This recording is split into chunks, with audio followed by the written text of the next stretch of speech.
نصلي ونسلم على رسوله الكريم أما بعد فأعوذ بالله من الشيطان الرجيم بسم الله الرحمن الرحيم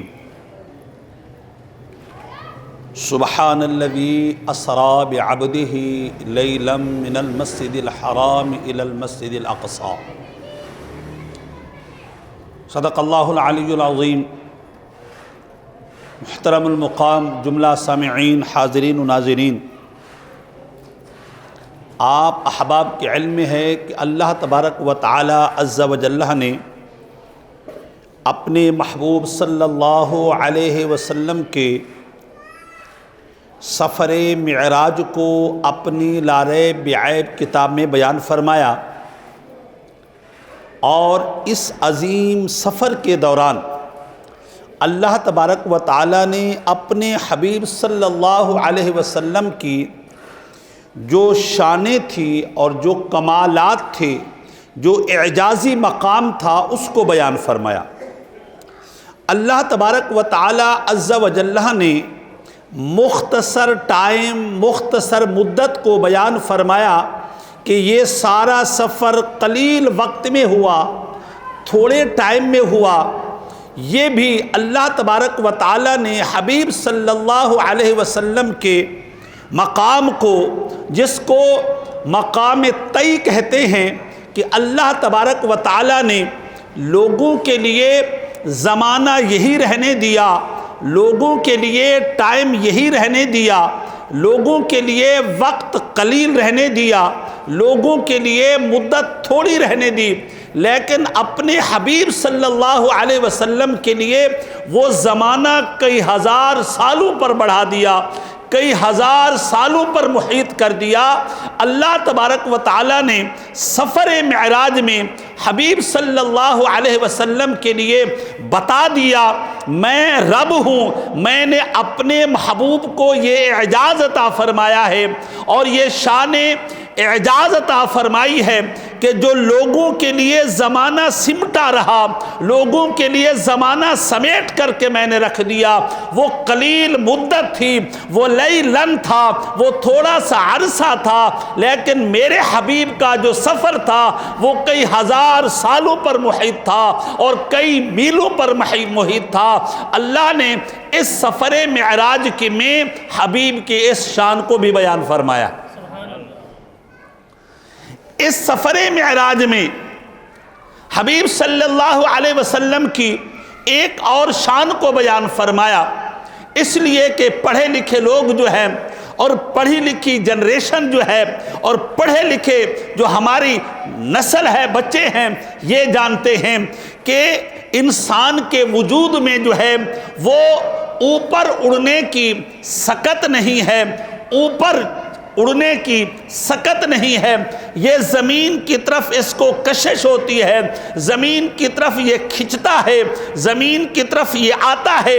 اللہ تبارک و تعالی عز و جل نے قرآن مجید فرقان حمید میں ارشاد فرمایا، یا معشر الجن والانس ان استطعتم ان تنفذوا من اقطار السماوات والارض فانفذوا لا تنفذون الا بسلطان۔ اللہ نے فرمایا، اے جن و انس، اور تم ساری طاقت اکٹھی کر لو، تم سارے مل بیٹھو، تم سارے اپنی قوت لگا دو تاکہ تم زمین و آسمان کی حدیں کراس کر کے نکل جاؤ، زمین و آسمان کو نیچے چھوڑ کر کے اوپر چلے جاؤ، تم ان کہکشاؤں کو نیچے چھوڑ کر کے لامکان پر چلے جاؤ، تم ان فضاؤں کے نیچے چھوڑ کر کے تم جو ہے اللہ تبارک و تعالیٰ کی جو بے پناہ قدرت کی نشانیاں ہیں اس کو دیکھنے کے لیے چلے جاؤ۔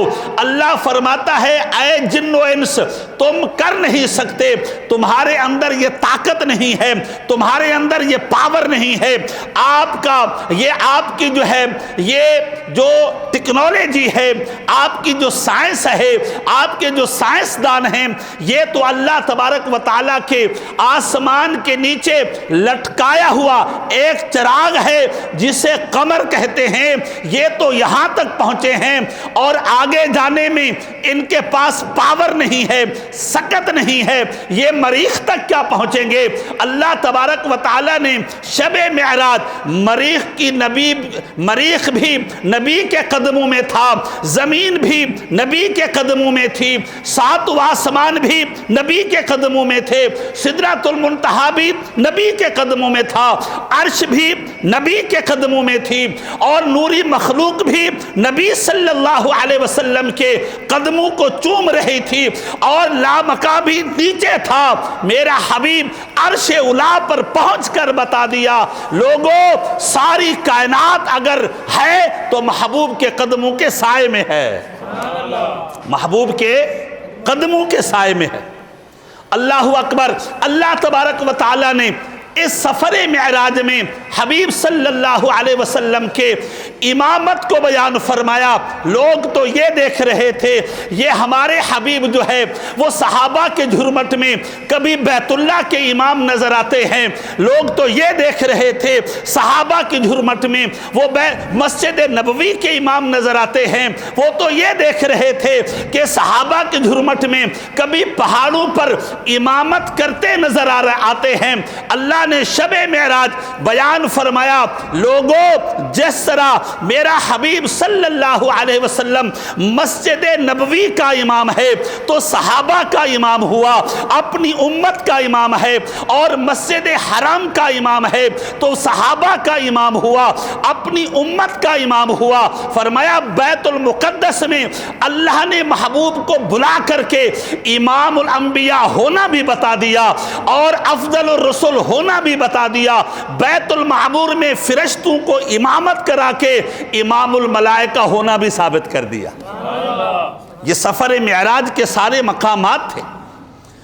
اس میں جو قابل غور نقطہ ہے وہ یہ ہے، اللہ نے اس پورے سفر میں فرمایا سبحان الذی اسرا بعبدہ، پاک ہے وہ ذات جو اپنے عبد خاص کو لے گئی، عبد بندے کو لے گئی، بندے کو۔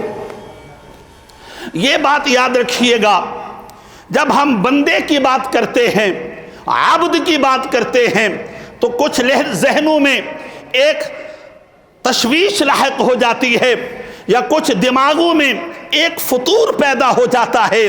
کہتے ہیں ارے لوگوں تم کہتے ہو اللہ نے اپنے محبوب کو صفت نور بھی عطا فرمائی ہے، اللہ نے اپنے محبوب کو صفت نور بھی عطا فرمائی ہے، تو اب اللہ تبارک و تعالی عز و جل نے جب صفت نور عطا فرمائی تو اللہ نے یہ کیوں نہیں کہا سبحان الذی اسرا بنورہ، پاک ہے وہ ذات جس نے اپنے نور کو سیر کرائی۔ پھر اللہ تبارک و تعالی نے یہ کیوں نہیں کہا سبحان الذی اسرا برسولہ، پاک ہے وہ ذات جس نے اپنے رسول کو سیر کرائی۔ پھر اللہ نے یہ کیوں نہیں کہا سبحان الذی اسرا بنبیہ، جس نے وہ پاک ہے وہ ذات جس نے اپنے نبی کو سیر فرمائی۔ یہ کیوں کہا بعبدہ؟ آج کا ہمارا مرکزی نقطہ یہی ہے، بعبدہ کیوں کہا؟ یہ بات یاد رکھیے گا، لفظ رسول جب بولا جاتا ہے، لفظ رسول جب رسول بولا جاتا ہے تو اس وقت پڑھے لکھے لوگ جو ہے، ایک تو عام لوگ ہیں، سطحی لوگ ہیں، اور ایک پڑھے لکھے لوگ ہیں۔ جب آپ ہمارے سامنے لفظ رسول بولیں گے تو ہمارے ذہن میں رسول کے دو تصور آتے ہیں، ایک وہ رسول ہے جو نوری ہے، ایک وہ رسول ہے جو بشری ہے۔ آپ کو تو نہیں پتا نا جی، سطحی ذہن والوں کو نہیں پتا۔ جب رسول کہا جاتا ہے قرآن پاک میں موجود ہے، اللہ نے آسمان کے جو افضل فرشتے ہیں، جبریل امین ہے اور میکائیل ہے، اسرافیل ہے، عزرائیل ہے، اللہ نے قرآن پاک میں انہیں رسول کہا ہے۔ انہیں کیا کہا ہے؟ رسول کہا ہے۔ تو پتہ یہ چلا جب لفظ رسول بولا جاتا ہے تو اس وقت دو تصور آتے ہیں، یا تو رسول بشر ہوگا، یا رسول نور ہوگا، یا رسول فرشتہ ہوگا، یا رسول عبد ہوگا۔ اللہ تبارک و تعالیٰ نے اگر یوں کہا ہوتا کہ سبحان الذی اسریٰ برسولہ، اللہ اپنے رسول کو لے گیا، تو پھر یہ شک پڑ سکتا تھا، ہو سکتا ہے جبریل کے لیے اللہ نے یہ سارا انتظام کیا ہو سکتا ہے کسی اور ملائکہ کے لیے اللہ نے یہ سارا انتظام کیا ہو۔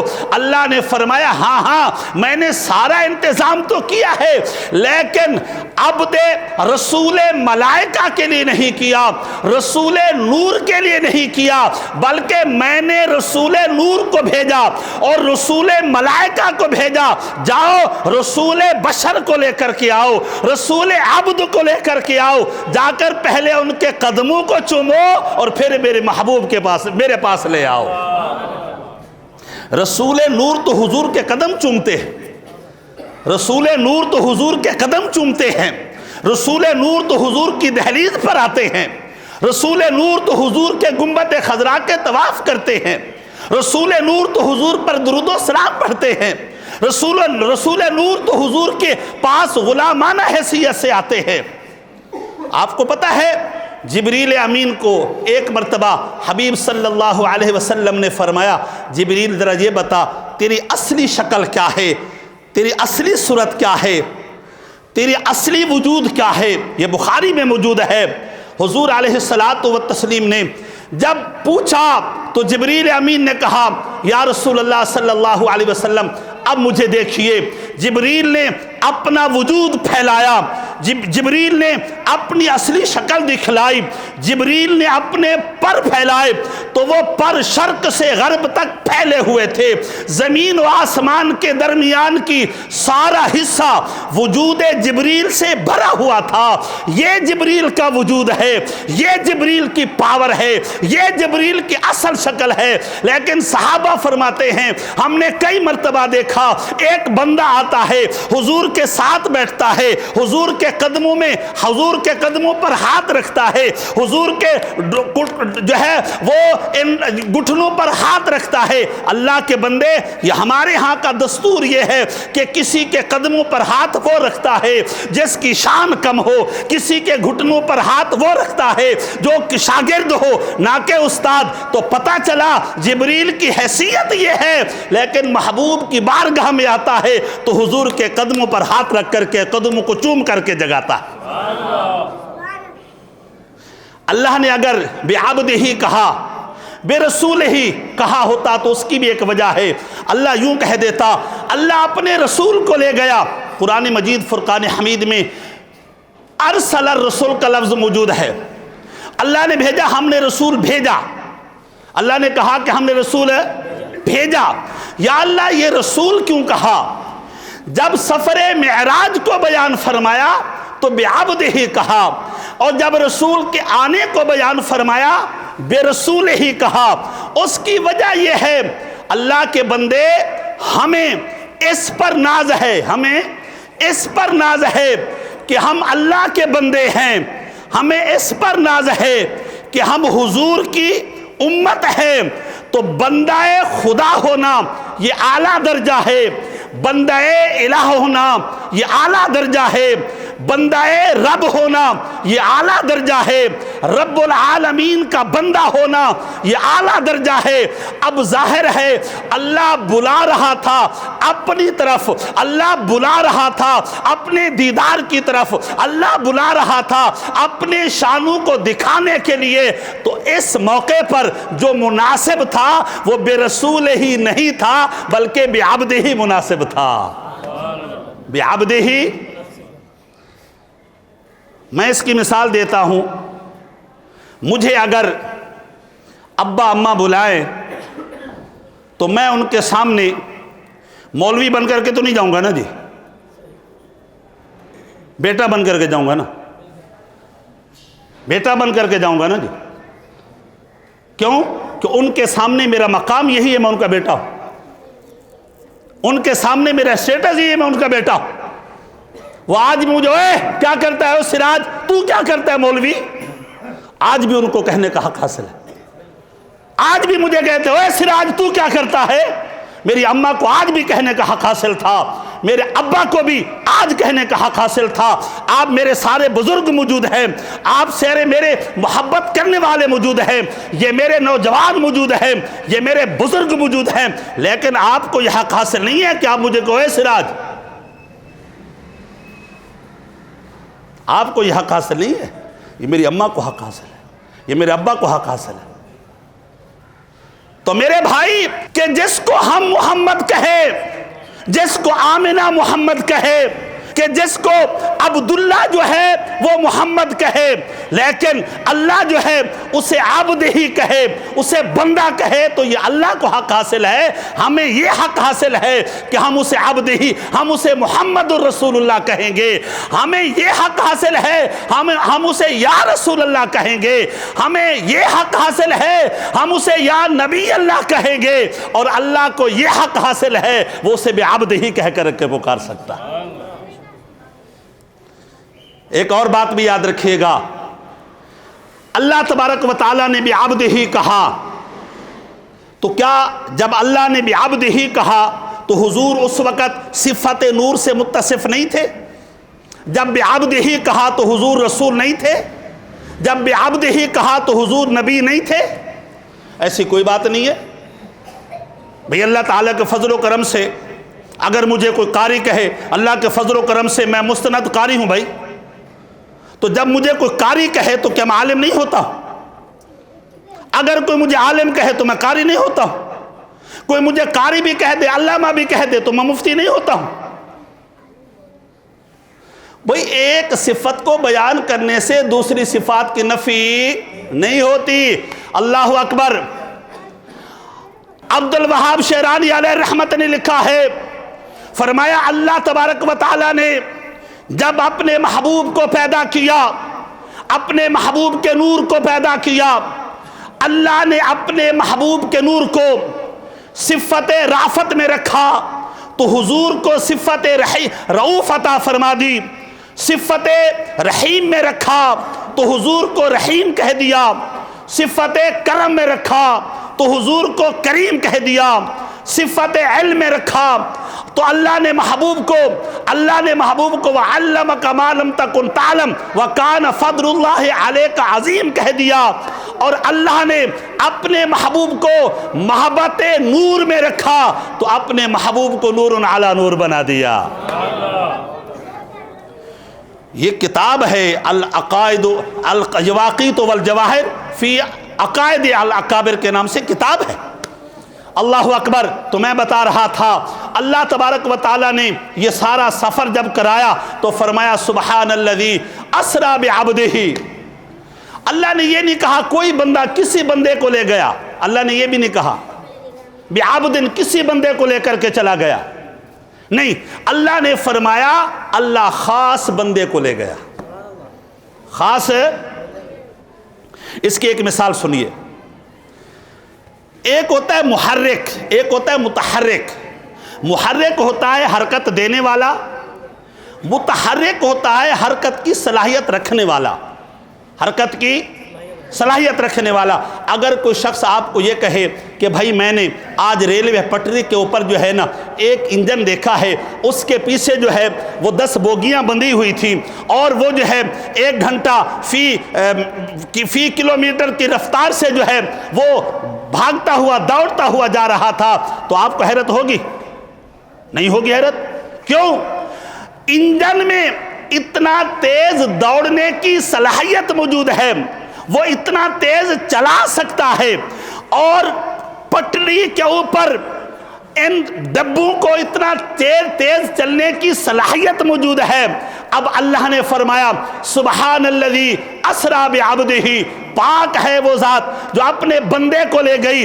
اب میں سوچ میں پڑ گیا, ارے یہ کون سا بندہ تھا؟ تو میں نے سوچا ہم میں سے تو کوئی بندہ اگر جہاد پر بھی بیٹھے تو پورے سسٹم کے ساتھ بیٹھتا ہے, ایسا بیٹھ نہیں سکتا. تو میرے وجدان نے کہا اور علماء نے کہا اللہ کے بندے دیکھنا پڑے گا, اتنا تیز لے جانے والے میں وہ کون سی ذات ہے، اور اتنا جلدی سفر کرنے والی کون سی ذات ہے؟ تو دو ہی ذاتیں ہیں۔ لے جانے والی ذات اللہ ہے، اس میں اتنا جلدی لے جانے کی طاقت موجود ہے، اور اتنا جلدی جانے والی ذات وہ محمد مصطفیٰ ہے، کیونکہ اتنا جلدی چلنے کی طاقت اسی میں موجود ہے، باقی کسی میں موجود نہیں ہے۔ اللہ ہمارے درس کو قبول فرمائے۔ وما علینا الا البلاغ۔